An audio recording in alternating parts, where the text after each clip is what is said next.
Morning Exercises, August 3rd. And when he had spoken this, he saith unto him, Follow me.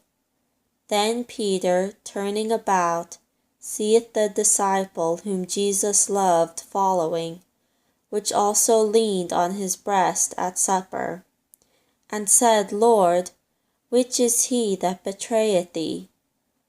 Peter, seeing him, saith to Jesus, Lord, and what shall this man do? Jesus saith unto him, If I will that he tarry till I come, what is that to thee? Follow thou me.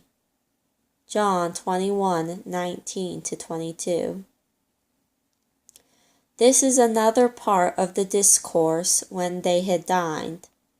It is the reproof of Peter, who though recovered from his fall and recommissioned to his office, was not faultless.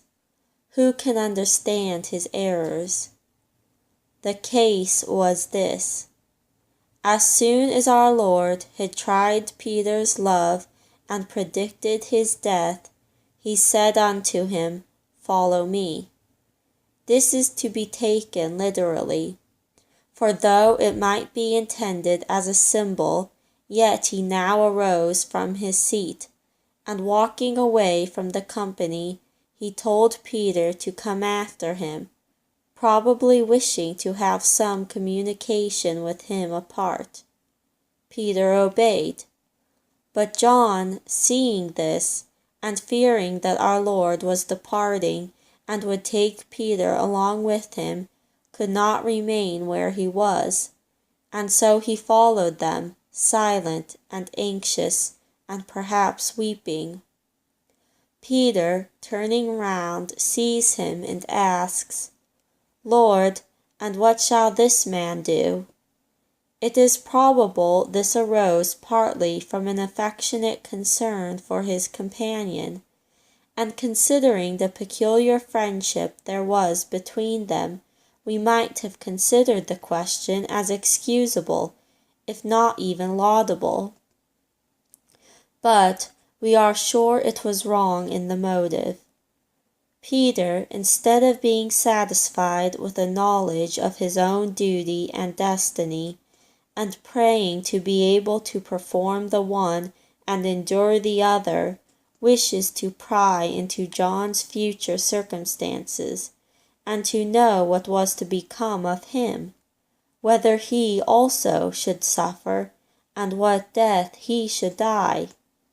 This in the view of him who reproved not according to the hearing of the ear, involved in it an improper curiosity, a principle, when indulged, always the most unprofitable in itself, and often the most rude in its exercise, and injurious in its effects.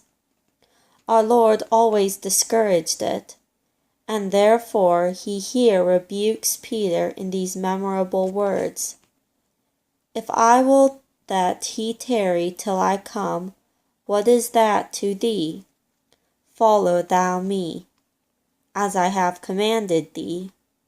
How many things engage our time and attention which do not concern us? How often do we turn from what is plain and important, and perplex or amuse ourselves with what is too distant for us to reach, too deep for us to fathom, too complicated for us to unravel, or too trifling to merit regard. When poring over the future state of the heathen, and the destiny of idiots, and the decrees of God, and the union of foreknowledge and free agency, and the fulfillment of prophecy, is not the Saviour asking, What is that to thee? Follow thou me.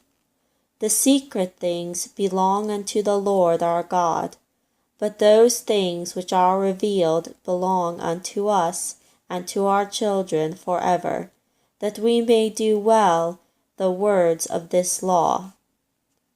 Our present knowledge is proportioned to our present state. More information upon certain subjects would now injure rather than improve, by multiplying our diversions and drawing us more off from the one thing needful. We are now in a state of action and preparation. Let us leave the knowledge that is too wonderful for us. A day laborer will gain more of it in a moment after he enters heaven than any philosopher or divine can acquire by the toil of a whole life on earth. Let us wait the great teacher Death, and God adore. Shall not the Judge of all the earth do right? But what have we to do?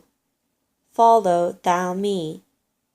Lord, help me to follow thee as thy disciple and thy servant, immediately without delay, freely without constraint, fully without reserve, and constantly without change or a shadow of turning.